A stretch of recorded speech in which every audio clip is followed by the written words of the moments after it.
Hi అండి అందరికీ. ఈరోజు నేను ఈ వీడియోలో మైసూర్ బోండా అండ్ దోశ ఏ విధంగా చేయాలో ఈ వీడియోలో చూపించబోతున్నానండి. నేను ఈ మైసూర్ బోండా అండ్ దోశతో పాటు చట్నీ కూడా చేశానండి. చట్నీ కూడా ఏ విధంగా చేయాలో అనేది ఈ వీడియోలో తప్పకుండా చూడండి. వీడియో అనేది చూపించబోతున్నాను, ఓకేనా? అయితే ఇది వచ్చేసి మైసూర్ బోండాకండి. మరీ నిండుగా కప్పు కాకుండా హాఫ్ కాకుండా కొంచెం తక్కువగానే కప్పు తీసుకున్నానండి. పెరుగు అయితే నేనైతే చూస్తున్నారు కదా, ఆ పెరుగున ఆ విధంగా అది చక్కగా తిప్పుకోవాలండి. ఎందుకంటే మనకు పేస్ట్ లాగా అవ్వాలి పెరుగు అనేది. అప్పుడే మైసూర్ బోండా అనేది చాలా బాగుంటుంది. పెరుగు అనేది ఇలా ముద్దలు ముద్దలుగా తొలకలుగా ఉండకూడదు, పేస్ట్ లాగా అయిపోవాలి. మైసూర్ బోండా అంటే కొంచెం ఓపిక్గా చక్కగా చేసుకోవాలండి. బోండా అనేది చాలా టేస్టీగా వస్తుంది. తప్పకుండా నేనైతే ఇది వచ్చేసి 4 కప్స్ దాకా ఉంటుందండి. 1 కప్పు పెరుగుకి 4 కప్స్ దాకా వేసుకున్నానండి నేనైతే. చూస్తున్నారు కదా, జీలకర్ర కూడా వేసుకున్నాను. దీన్ని ఈ మైదా పిండిలోకి జీలకర్ర కూడా వేసుకున్నాను. నెక్స్ట్ వచ్చేసి చక్కగా కలుపుకోవాలండి. మనం కలుపుకునే విధానంలో ఉంటుంది అని చెప్పాను కదా, ఏ వంట అయినా కొద్దిగా నీళ్లు పోసుకుంటూ కలుపుకోవాలండి. మరీ పల్చగా జావగా చేయకూడదు, మరీ గట్టిగా ఉండకూడదు. పిండి అనేది చూస్తూ కొద్దిగా వాటర్ పోస్తూ కలుపుకోవాలండి. పిండి అనేది అదిగో చూస్తున్నారు కదా, మళ్ళీ కొద్దిగా మనకు తెలిసిపోద్ది కదండి గట్టిగా ఎంత ఉందో, జావగా అవుతుందో లేదో అనేది తెలిసిపోతుంది. చూసుకుంటూ కలుపుకోవాలండి. చాలా బాగా కలుపుకోవాలి. అది కలుపుకున్నాను నేను. మళ్ళీ ఒకసారి కొద్దిగా ఉప్పు వేసుకొని మళ్ళీ ఒకసారి కలుపుకుంటానండి నేనైతే. పిండి కలుపుతూ ఉంటే జిగురుగా రావాలండి. అప్పుడే మైసూర్ బోండా అనేది చాలా బాగుంటుంది. చూస్తున్నారు కదా ఎంత బాగా అలా జిగురు రావాలండి పిండి అనేది. అదిగోండి చూస్తున్నారుగా, సాగుతుంది. పైకి లేపుతా ఉంటే సాగాలి పిండి. ఇది వచ్చేసి నేను నైట్ పూటేనే చేసుకున్నానండి. నైట్ పూటే నానబెట్టుకున్నాను. ఈ మైదా పిండికి వచ్చేసి అప్పుడే కలిపి అప్పుడే వేసుకుంటే బోండా అనేది బాగోదండి. అందుకోసమే నైట్ పూట మాత్రమే నేను కలుపుకున్నాను. ఇది నెక్స్ట్ మార్నింగ్ సాటర్డే కలుపుకున్నానండి. సండే వ్లాగ్ కదా, అంటే నేను మార్నింగ్ సండే రోజు వేసుకోవాలని ఇది వచ్చేసి ఇలా కలుపుకొని పెట్టుకున్నాను.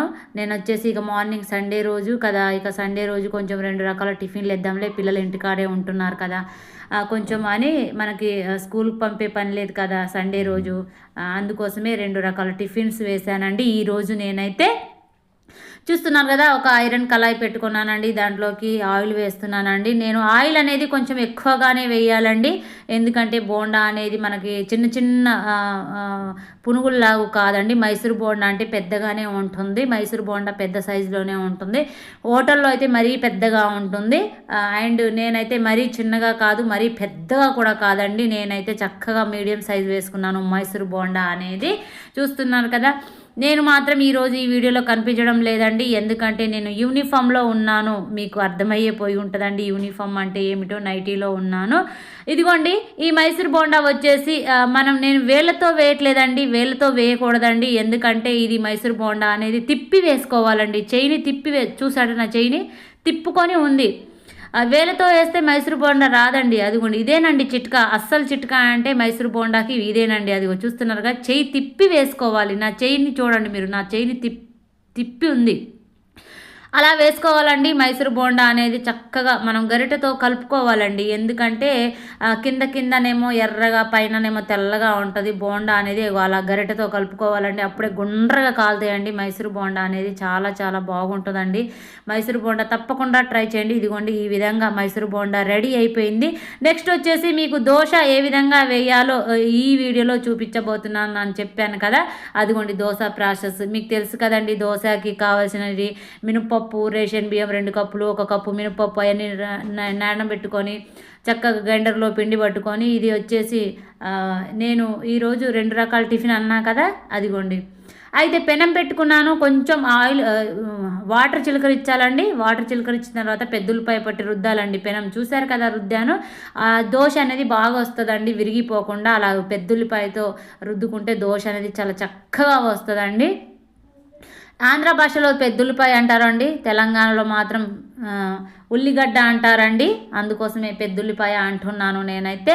అదిగో చూస్తున్నారు కదా, చక్కగా వేసుకున్నానండి. ఆయిల్ వేసుకోవాలండి, దోశకి ఆయిల్ వేస్తేనే టేస్ట్గా ఉంటుందండి. మరీ ఎక్కువ కాదు, మరీ తక్కువ కాదు, కొద్దిగా అలా మీడియంగా వేసుకోవాలి. దోశ అనేది చాలా చాలా బాగుంటుందండి. దోశ మాత్రం క్రిస్పీగా ఉంటుంది. దోశ అంటే అందరికీ చాలా మందికి ఇష్టం అండి దోశ అంటే. చూస్తున్నారు కదా, నేనైతే ఒక పక్కే కాల్చుకుంటానండి, ఎందుకంటే పల్చగా వేసాను కదా, పూతరేలాగా వేసాను. ఒక పక్క కాల్చుకుంటే సరిపోతుందండి దోశ అనేది. చూస్తున్నారు కదా, 2 సైడ్ అవసరం లేదండి, హోటల్ స్టైల్లో వేశాను దోశ మాత్రం నేనైతే. చూస్తున్నారు కదా, అదిగోండి క్రిస్పీగా రెడీ అయిపోయింది దోశ. ఒక 4 వేసుకున్నానండి నేనైతే. చట్నీ కూడా ఉంది కదా పక్కన. చూస్తారుగా, దోశ కూడా అయిపోయింది. నెక్స్ట్ వచ్చేసి నేను చట్నీ ఏ విధంగా చేశానో చూపించబోతున్నాను. ఒక కళాయి అంటారు, లేకపోతే గిన్నె అంటారు, మా ఆంధ్ర భాషలో గిన్నె అంటారండి. ఇదైతే గిన్నె వేసుకున్నాను. చూస్తున్నారు కదా, గిన్నె పెట్టుకున్నాను. దాంట్లో ఒక 2-3 స్పూన్స్ ఆయిల్ వేసుకున్నాను నేనైతే చక్కగా. ఆయిల్లో తర్వాత పచ్చిమిరకాయలు కూడా యాడ్ చేసుకున్నాను. చూడండి, పచ్చిమిరకాయలు ఒక 4-5, కొంచెం ఎక్కువ స్పైసీ తినే వాళ్ళేమో కొంచెం ఒక 6-7-8 దాకా వేసుకోవాలి. నేనైతే ఎన్ని అంటే ఒక 6 వేసుకున్నానండి, సరిపోతుంది నాకైతే. అది వచ్చేసి 6 వేసుకున్నాను. కొంచెం స్పైసీ కావాలంటే 2 ఎక్స్ట్రానైనా వేసుకోవాలి, అది మీ ఆప్షనల్ అండి. మీరు తినేదాన్ని బట్టి, మీ స్పైసీ తినేదాన్ని బట్టి వేసుకోవాలి మీరు తప్పకుండా, ఓకేనా. అయితే నెక్స్ట్ వచ్చేసి శనగిత్తనాలు వేసానండి. అదిగోండి శనగిత్తనాలు కూడా వేసాను కదా, అవి చక్కగా వేగిపోవాలండి, అవి వేగాలి. అది వచ్చేసి శనగిత్తనాలు అండ్ పచ్చిమిరకాయలు చక్కగా వేగిపోవాలి. వేగిన తర్వాత కొద్దిగా పుట్నాలు కూడా యాడ్ చేసుకుంటానండి. పుట్నాలు కూడా యాడ్ చేసుకున్నాను. చూశారు కదా, పుట్నాలు కూడా యాడ్ చేసుకున్నాను. నెక్స్ట్ వచ్చేసి ఈ పక్కకు తీసేయాలండి. ఈ వేగినాయి కదా, ఇవి పక్కన పెట్టుకోవాలి, వేరే ఒక ప్లేట్లో పక్కన పెట్టుకోవాలి. మళ్ళీ తర్వాత నేను ఇదే కళాయిలో కొద్దిగా ఆయిల్ పోసుకుంటాను అనుకుంటున్నాను, కానీ కింద అడుగు బాగా నల్లగా ఉందండి. చూస్తున్నాను, మరీ ఎక్కువ నల్లగా ఉంటే తీసేస్తానండి నేనైతే, ఎందుకంటే మళ్ళీ కడిగి పెడతానండి. మరీ ఎక్కువగానే కొద్దిగా నల్లగానే ఉంది. వేద్దాము అనుకున్నాను, ఆయిల్ కూడా పోసాను, మళ్ళీ ఆలోచించానండి నేనైతే మరీ నల్లగా ఉందని. ఇంకా మళ్ళీ తీసేసి కడిగేసి మళ్ళీ ఆయిల్ పోసుకున్నానండి. నాకు నల్లగా ఉంటే, అలా మాడినవి తినాలంటే ఇష్టం ఉండదండి. నేను ఏ వంట అయినా చాలా నిదానంగా ఓపికగా చేస్తానండి. వంటలు మాత్రం చాలా చాలా బాగా చేస్తాను. వంటలు చేయడం అంటే చాలా చాలా ఇష్టం అండి నాకు. నా వంటలు తప్పకుండా చూడండి మీరు. ప్రతి ఒక్కటి ఏ విధంగా చేయాలో విడివిడిగా చెప్తానండి. మనం వంట విషయంలో చిట్కాలు పాటిస్తేనే వంట అనేది చాలా బాగుంటుంది. మనం వండుకునే విధానంలోనే టేస్ట్ని అనేది చాలా చక్కగా ఉంటుంది, టేస్ట్ అనేది. మళ్ళీ నెక్స్ట్ వచ్చేసి ఇది పెద్దుల్లిపాయ అండ్ టమాటా ముక్కలు వేపుకుంటున్నాను, ఎందుకంటే మళ్ళీ చట్నీలోకి యాడ్ చేసుకుంటున్నాను. అది కొద్దిగా చింతపండు కూడా వేసుకున్నాను. ఇది వచ్చేసి చింతపండు. మళ్ళీ నెక్స్ట్ వచ్చేసి దీంట్లో జీరా కూడా వేసాను, జీరా కూడా యాడ్ చేశానండి. ఇప్పుడు వేగాలి కదా, జీలకర్ర కూడా వేగాలి కదా, అదిగోండి జీలకర్ర కూడా వేసుకున్నాను. నెక్స్ట్ వచ్చేసి దీంట్లోకి 2 చిన్నులపాయ రెబ్బలండి. ఆంధ్ర భాషలో చిన్నులపాయ రెబ్బలు అంటారు, అండ్ తెలంగాణ భాషలో ఏమో ఎల్లిపాయ అంటారండి. అలా తెలంగాణ కూడా చూస్తారు కదా మన వీడియోలు, ఆంధ్ర వాళ్ళు ప్రతి ఎక్కడైనా చూస్తారు, అందుకోసమే తెలంగాణ భాషలో కూడా చెప్తున్నాను. ఇదిగో వెల్లిపాయ రెబ్బలు అండ్ చిన్నులపాయ రెబ్బలు. ఆంధ్ర భాష చిన్నులపాయ రెబ్బలు, తెలంగాణ భాష ఎల్లిపాయ. అదిగోండి అవన్నీ, అదిగా టమాటా ముక్కలు అండ్ పెద్దులపాయ ముక్కలు, పచ్చిమిరకాయలు, పుట్నాలు అండ్ శనగిత్తనాలు, చింతపండు, జీలకర్ర. చూసారు కదా, అవన్నీ ఇక ఒక మిక్సీ జార్లో వేసుకున్నాను నేనైతే. ఇక మిక్సీలు పట్టుకోవాలి కదా, రోట్లో వేసి రుబ్బుకుంటే చాలా చాలా బాగుంటుంది. కానీ అండి ఈ కాలంలో ఎవరండి వేసేది రోట్లలో, అందరూ మిక్సీలకు అలవాటు పడ్డారండి. మిక్సీలో తొందరగా పని అవుతుందని రోట్లో చాలా చాలా టేస్ట్గా ఉంటుందండి. కానీ ఇక మనకు మిక్సీలు అలవాటు అయిపోయినాయి కదా. ఉప్పు కూడా వేసుకున్నాను. నెక్స్ట్ వచ్చేసి వాటర్ కూడా యాడ్ చేసుకోవాలండి, కొద్దిగా చూసి యాడ్ చేసుకోవాలి. మనకు అర్థమైపోద్ది ఏ క్వాంటిటీకి ఎంత వేసుకోవాలో మనకు అర్థమైపోద్ది. నెక్స్ట్ వచ్చేసి నేను గ్రైండర్ పట్టుకున్నానండి, చట్నీ మాత్రం గ్రైండర్ కాదండి, మిక్సీ పట్టుకున్నాను. అది కూడా చూస్తున్నారు కదా, మిక్సీ పట్టుకున్నాను. మిక్సీ పట్టుకున్న తర్వాత ఈ విధంగా అదిగోండి ఈ విధంగా పేస్ట్ చేసుకున్నానండి మిక్సీలోకి వేసుకొని. ఇక చూస్తున్నారు కదా, మిక్సీలో పట్టుకున్న తర్వాత ఇక దీనికి పోపు కూడా వేసుకోవాలండి. మళ్ళీ పోపు వేసుకోవాలి, పోపు వేసుకుంటేనే చట్నీ అనేది చాలా చాలా బాగుంటుంది.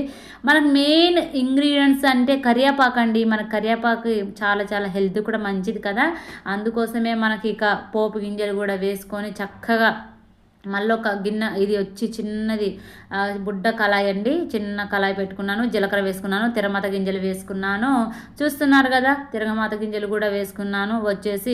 నెక్స్ట్ వచ్చేసి ఇది వచ్చేసి ఎండుమిరగాయలు అండి, ఎండుమిరగాయలు రెండు వేసుకున్నాను, కరివేపాకు కూడా వేసుకున్నాను, చూస్తున్నారు కదా కరివేపాకు కూడా వేసుకున్నాను. చక్కగా కలుపుకోవాలండి, అది కింద పైన చక్కగా కలుపుకుంటేనే మనకి చక్కగా బాగుంటుంది.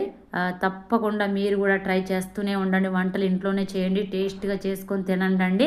కలుపుకోవాలండి ఇదంతా చిటాపటాలాడిన తర్వాత ఆ పోపును తీసుకొచ్చి ఇదిగోండి దీంట్లో వేయాలి అండి, ఈ చట్నీలోకి వెయ్యాలి. చూస్తున్నారు కదా ఇలా వేసుకున్నాను. ఇలా వేసుకున్న తర్వాత చక్కగా ఒకసారికి 2 సార్లు మళ్ళా ఆయిల్ అనేది చక్కగా కలుపుకోవాలండి. ఇది తిరమాత ఇవన్నీ పోపు గింజలు ఉంటాయి కదా అవన్నీ కలుపుకోవాలి. ఆయిల్ అనేది కింద పైన చక్కగా మిక్స్ అయిపోవాలి. అది చూస్తున్నారు కదా అలా మిక్స్ అయిపోయిన తర్వాత చక్కగా ఇక మనం తింటమే ఆలస్యమండి. దోశ రెడీ అయిపోయింది, మైసూర్ బోండా రెడీ అయిపోయింది. ఇలా సండే కదా చాలా ఓపిక్గా 2 టిఫిన్లు చేశానండి. చూస్తున్నారు కదా దోశ రెడీ, ఎంత బాగున్నాయో, క్రిస్పీగా ఉన్నాయండి. దోశలు మాత్రం తప్పకుండా ఇంట్లోనే చేయండి మీరు కూడా. ఇక నెక్స్ట్ వచ్చేసి మైసూర్ బోండా రెడీ, ఇదిగోండి మైసూర్ బోండా రెడీ. ఇలా మా వారు కూడా ఇంట్లోనే ఉన్నారండి. 2 రకాల టిఫిన్. ఓకే మరి తినండి, బాయ్, థ్యాంక్ యూ ప్రతి ఒక్కరికి కూడా, బాయ్ బాయ్.